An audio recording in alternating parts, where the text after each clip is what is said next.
La classe politique israélienne est quasi unanime après les déclarations de Donald Trump. Le président d'Israël, Yitzhak Herzog, a exprimé depuis Jérusalem sa gratitude envers son homologue américain. Il l'a particulièrement remercié pour ses efforts concernant les otages et rappelle que pour Israël, il s'agit d'une priorité absolue. Nous devons faire tout ce qui est en notre pouvoir pour ramener nos otages chez eux jusqu'au dernier. Devant la Knesset, le ministre israélien des Affaires étrangères applaudit l'intention de Donald Trump de prendre le contrôle de la bande de Gaza et de réinstaller ses habitants ailleurs. Gaza, dans son cadre actuel, est une expérience ratée, et ce, dans toutes ses versions.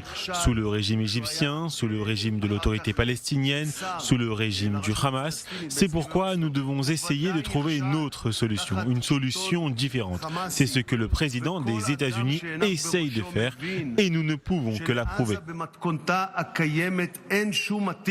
La solution énoncée la nuit dernière à Washington a suscité beaucoup d'enthousiasme dans les partis d'extrême droite israéliens dirigés par Itamar Ben-Gvir et Bezalel Smotrich.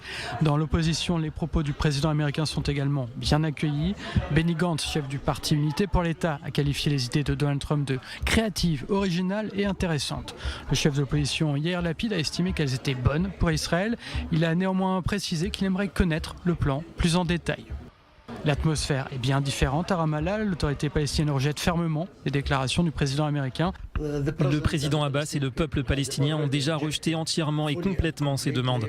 Cette terre est une terre palestinienne, c'est le droit international, c'est l'initiative de paix arabe. Nous refusons toute forme de transfert pour le peuple palestinien et nous apprécions la position de l'Arabie saoudite, de l'Égypte et de la Jordanie sur cette question.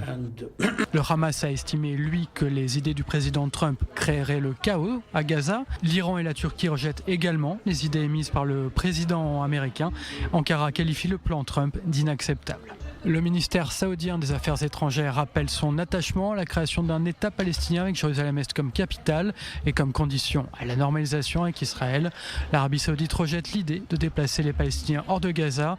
Le royaume décrit sa position comme non négociable.